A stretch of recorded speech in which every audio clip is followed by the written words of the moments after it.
E aí, galerinha conectada, esse é o canal Exatamente, o canal conecta você a seu futuro. Eu sou o professor Edgar Rafael e sejam bem-vindos para mais uma aula de matemática. Na aula de hoje nós daremos continuidade à playlist Matemática do Zero ao Gênio. E hoje nós estudaremos a contrapositiva de uma implicação. E vamos ver que a contrapositiva de uma implicação nada mais é do que a negação de uma implicação. E veremos também por que não podemos chamar de negação da implicação. Pronto para aprender mais esse conceito de raciocínio lógico? Então bora para a aula de hoje, vem comigo.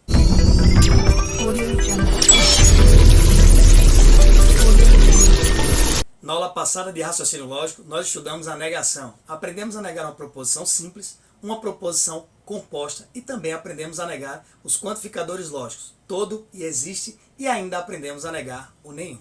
E se você assistiu a aula passada, você deve ter percebido que nós aprendemos a negar a conjunção e a disjunção. E você deve ter se perguntado: professor, faltou negar a implicação. Existe a negação da implicação? Vamos descobrir hoje por que a negação da implicação é conhecida como contrapositiva da implicação. E para entendermos melhor esse conceito, vamos começar com a proposição composta de A implicando em B. Lembrem sempre que os valores lógicos dessas proposições são as questões que vão atribuir se são verdadeiras ou falsas e quais vocês vão aplicar. Como nós só estamos analisando para tentar entender esse conceito, vamos atribuir valores aleatórios. Eu vou colocar assim, ó. O valor lógico da proposição A é falso e o valor lógico da proposição B é verdadeiro. Então é com base nesses dois valores lógicos que nós vamos fazer toda essa análise da contrapositiva, beleza?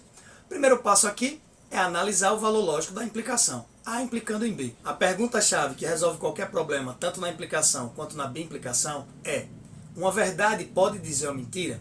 Jamais. Então, só é falso quando uma verdade diz uma mentira. Nos outros casos, todos são verdadeiros. Então, falso pode implicar em verdade? Pode. Logo, o valor lógico dessa proposição composta é verdadeiro. Sabemos que se nós negarmos uma verdade, vai dar falso. Ou seja, se nós negarmos o valor lógico da proposição A implicando em B, vai dar falso.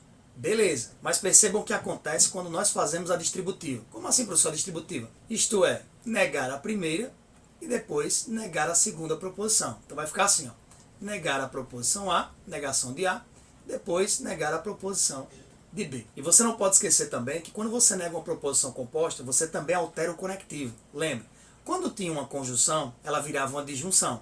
Quando tinha uma disjunção, ela virava uma conjunção. Ou seja, quando era I, virava OU. Quando era OU, virava I. E agora, se é uma implicação, o que é que vai acontecer com essa implicação? Bom, o que vai acontecer é a ordem.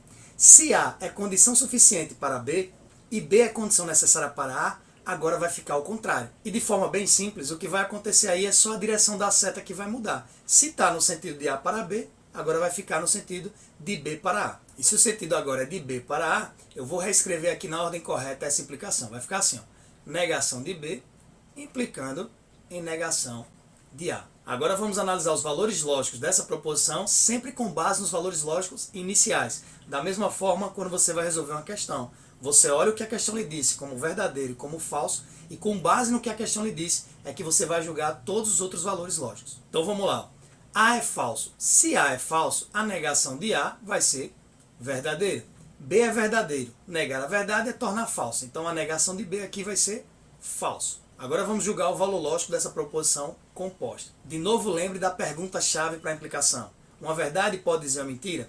Jamais. Esse é o único caso que é falso. Em todos os outros casos é verdadeiro. Então vamos lá. Falso pode implicar em verdade? Pode. Então isso aqui vai dar verdadeiro. E agora chegamos ao motivo pelo qual não podemos chamar de negação da implicação, e sim contrapositiva da implicação. Olha só. Quando nós fizemos a negação só do valor lógico, que era verdade inicialmente, ele se tornou falso. Mas quando nós fizemos a distributiva aqui e avaliamos o valor lógico da composta, deu verdadeiro. Perceba, nos outros casos, na conjunção e na disjunção, esses dois valores eram equivalentes. Isto é, não importava se você botava a negação fora dos parênteses ou se você fazia a distributiva e negava individualmente. Mas agora nós temos um porém. Veja aqui, ó, deu verdadeiro. Era para dar falso, já que é negação e negação. É por isso que a gente não chama negação da implicação. A gente chama de contrapositiva da implicação. Veja que nos outros casos, da conjunção e da disjunção, quando nós negávamos, nós fazíamos uma equivalência das duas formas que nós estávamos negando. Agora isso não é possível, porque negar da primeira forma deu falso e negar da segunda forma deu verdadeiro. Então essa equivalência lógica vai dar assim, ó. A implicação de A em B, ela é um equivalente lógico da implicação da negação B com a negação de A. Note que a proposição inicial, ela foi equivalente da negação de B implicando em A. Então isso aqui é o que a gente chama de contrapositiva. Seus valores lógicos foram equivalentes. Agora vamos recapitular para que você entenda melhor. Primeiro passo é analisar a proposição inicial composta. Isso aí são as questões que vão trazer tanto as proposições como os valores lógicos iniciais, como verdade e falso. No nosso caso, nós dissemos que o valor da proposição A é falso e o de B é verdadeiro. Fizemos a implicação. Falso pode implicar em verdade? Pode, deu verdadeiro. Aí vamos lá, vamos negar essa verdade. Sabemos que negar uma verdade é torná-la falso. Então, quando nós fizemos a negação apenas do valor lógico da proposição A implicando em B, deu falso. Beleza, tranquilo. Agora vamos fazer a negação das proposições individuais. Então, nós negamos a proposição A, negamos a proposição B.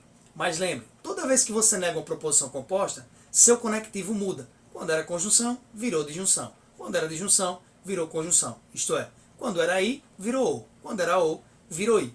E agora que nós temos uma implicação, a seta da implicação apenas vai mudar de lado. O que era condição necessária virou condição suficiente.